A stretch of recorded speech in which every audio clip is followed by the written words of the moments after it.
నమస్కారం మిత్రులారా. మీకు ఏమన్నా రియల్ ఎస్టేట్ వ్యాపారం ఉందా? ఫామ్ హౌసెస్ కట్టడం, అమ్మడం, లేదా పంట పొలాలు, లేదా ఇలాంటివి వ్యవసాయ పనులు ఇలాంటివి. వాటిల్లో మీరు బాగా వృద్ధి చెందాలనుకుంటున్నారా? తర్వాత వాటిల్లో ఇబ్బందులు ఎదుర్కొంటున్నారా?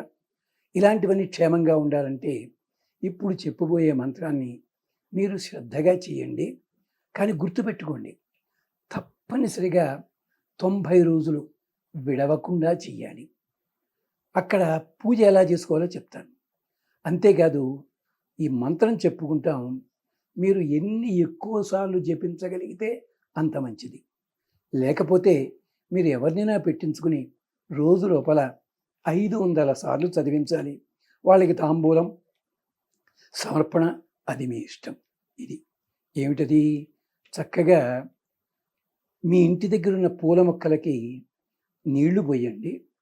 తర్వాత ఒక తులసి కోట ఇంట్లోనే పెట్టుకుని తులసికి నమస్కరించండి. 40 రోజుల పాటు తప్పనిసరిగా రోజూ కొబ్బరికాయ కొట్టండి. రోజూ పరవాన్నం నివేదించండి.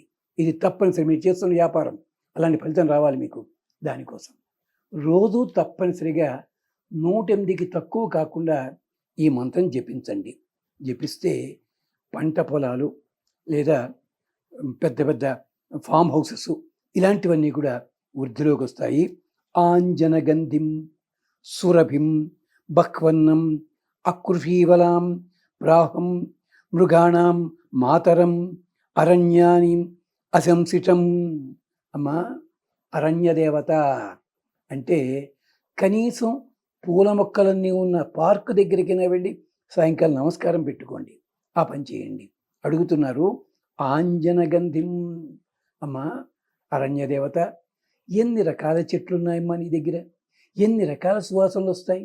అటు పశువులకి ఆనందం కలిగిస్తావు, మాకు ఆనందం కలిగిస్తావు, ఎన్నెన్నో ఇస్తావే. ఆంజనగంధిం సురభిం. ఆ సువాసన ఎంత గొప్పగా ఉంటే మొగలి పూలు, మల్లెలు, మొల్లలు ఇలాంటివన్నీ రకరకాల పదార్థాలు. వెలగ చెట్టు ఉందో ఎంత అద్భుతమైన సువాసన వస్తుందో అలాగా ఆంజనగంధిం సురభిం బహ్వన్నం. అడవిని ఆశ్రయించి బతకని వాడు ఎవడైనా ఉన్నాడా? అందరూ బతుకుతున్నారు. బహు అన్నం, రకరకాలుగా అన్నాన్ని భోజనాన్ని పెడతావు, నీడనిస్తావు, పైన ఉండేందుకు చోటిస్తావు. ఇంత దానివి నువ్వు ఓ అరణ్యమా.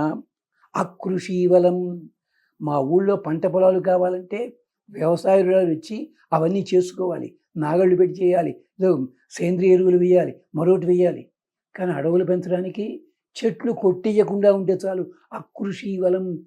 ఏ వ్యవసాయదారుడు వచ్చి అడవులు పెంచడం పనిగట్టుకుని మనం పెంచుతున్నాం. ఈ మధ్య అడవులు, కృత్రిమ అడవులు మనం పెంచుకుంటున్నాం అంతే. అకృషీవలం.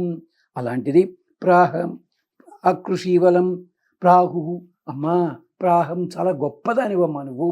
అలాంటి దానివి. మృగాణం మాతరం, మృగములన్నిటికీ తల్లి వంటి దానివి. మృగములంటే పక్షులు జంతువులు మాత్రమే కాదు, అడవిలో బతికే మానవులు కూడా మృగములే. అంటే మృగం ఎందుకని? వెదకునది, వెదకబడునది మృగం అన్నమాట.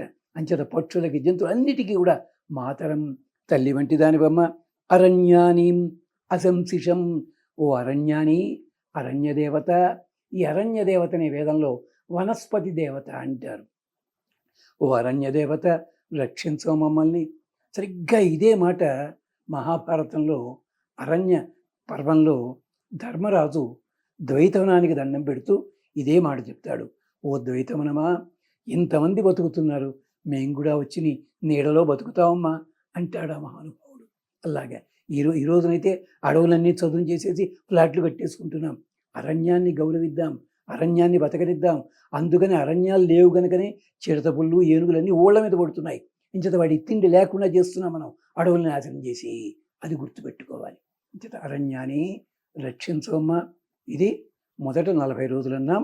40 రోజులు కొబ్బరికాయ కొట్టాలి, పరమాన్న నైవేదన చేయాలి, 100 సార్లు చదువుకోవాలి. చేతకాని వాళ్ళైతే వాళ్ళ పుట్టిన నక్షత్రం రోజు కానీ, శని ఆదివారాల్లో కానీ దేవాలయంలో ఇంత ప్రసాదం చేయించి నలుగురికి పంచిపెట్టండి. కానీ ఫలితం అద్భుతంగా లభిస్తుంది. కనీసం ఇంట్లో చదువుకోగలిగితే 500 సార్లు చదవండి. అరగంటే పడుతుంది సుమా, అంతకంటే ఎక్కువ పట్టదు. పాలు నివేదన చేయండి, లేదా మీ ఇష్టం ఏ పళ్ళైనా సరే నివేదన చేయండి, ఫలితం లభిస్తుంది. మళ్ళీ ఒక్కసారి ఆ మంత్రం చెప్పుకుందాం.